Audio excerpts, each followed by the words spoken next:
La regulación y control de la marihuana tiene que ver con el derecho que todo individuo tiene a modificar su percepción y estado de ánimo y la responsabilidad que el Estado debe asumir ante este derecho.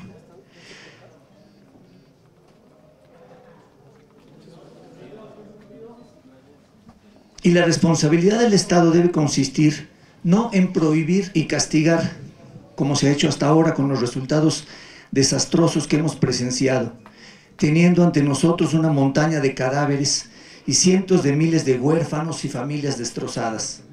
Creo que la responsabilidad de los tres poderes que conforman el Estado debe consistir en conocer la información científica disponible, tener asesores competentes en los diversos temas, promover la reflexión y discusión sobre las políticas públicas más convenientes para la sociedad y difundir ampliamente en medios de comunicación, escuelas y foros ciudadanos los criterios que se hayan consensado al final de este proceso. De modo que el usuario podrá disponer de información veraz y confiable y tomar sus propias decisiones. Durante décadas hemos escuchado discursos moralistas sustentados en prejuicios e ideas erróneas y no una información científica, histórica y antropológica sustentada en datos confiables. La iniciativa que ha tomado el Senado de la República al organizar este evento apunta notablemente en otra dirección y confío en que esta práctica se multiplique en muchos más diálogos reflexivos que nos permitan salir del atolladero criminal en el que actualmente estamos.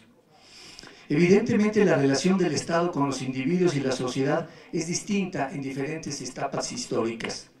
El Estado teocrático mesoamericano, por ejemplo, durante las ceremonias de entronización de Moctezuma II,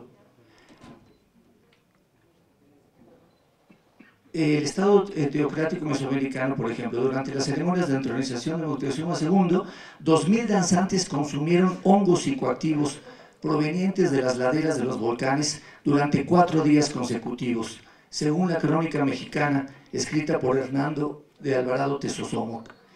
Durante los 3 siglos del virreinato se condenó con argumentos teológicos el uso ritual de toda planta considerada sagrada por sus efectos visionarios.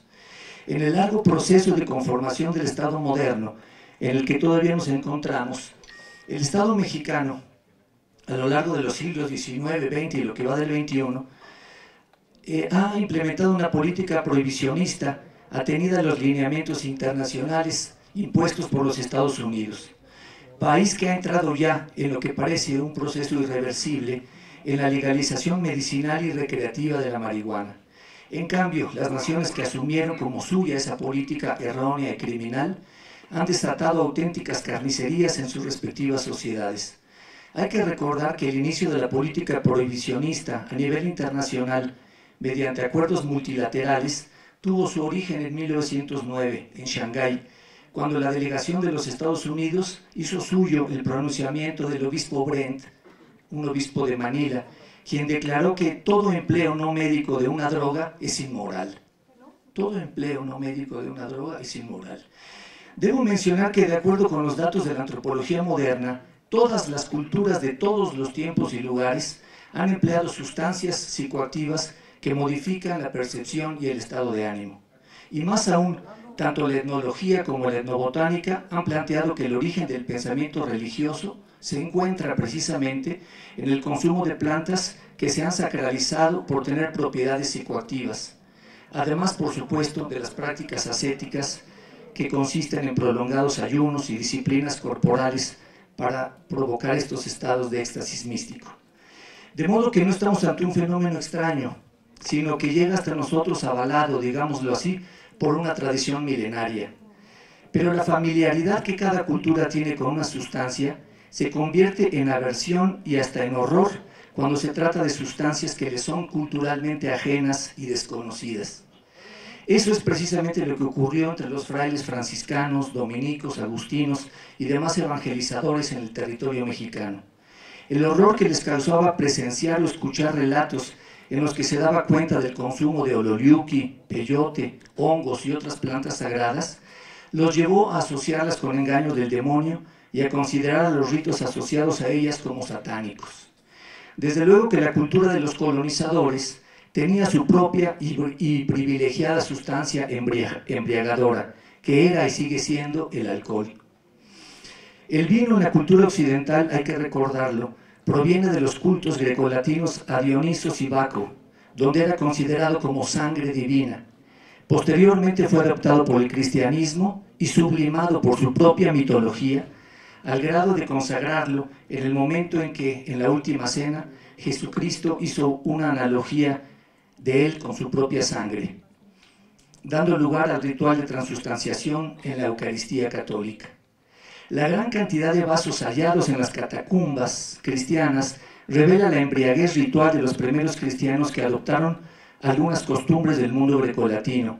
Esta es la razón histórica y religiosa que explica por qué el alcohol es una droga socialmente aceptada en Occidente, mientras que se ve con desconfianza, se persigue y se castiga el empleo de otras sustancias, por ejemplo, la marihuana. Hace ya muchos años que Fernando Savater distinguió dos grandes campos que encierran actitudes distintas respecto al empleo de las drogas, sea cual fuere la definición que de ellas tengamos. Una es la culpabilidad, que conduce ineludiblemente a su prohibición, y la otra es la responsabilidad, que va de la mano con la información bien sustentada y el ejercicio de la libertad individual.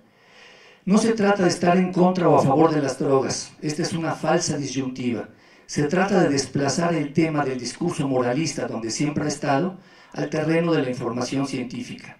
Se trata de superar los prejuicios morales para sustituirlos por juicios racionales. Personalmente soy partidario de reconocer el derecho que los individuos tienen de modificar su estado de ánimo y su percepción mediante el consumo de alguna sustancia. El problema es que este derecho puede ser ejercido de un modo abusivo, desordenado e irresponsable si la persona carece de información confiable y bien sustentada. Necesitamos que estos temas se traten en voz alta en los salones de clase y al interior de las familias, una vez que se haya realizado una amplia difusión con información veraz y confiable. Necesitamos funcionarios públicos y representantes populares bien informados que puedan abordar el problema con inteligencia y una sólida información y no con prejuicios y decisiones improvisadas. Los secretarios de Salud y Educación tienen en este sentido un papel fundamental que desempeñar. Solo el conocimiento auténtico crea ese ambiente de confianza mutua en el que pueden comentarse las experiencias, esclarecerse las dudas y buscar conjuntamente las soluciones. Pues como bien decía Kierkegaard, la verdad solo existe en el individuo cuando él mismo la produce actuando. Muchas gracias.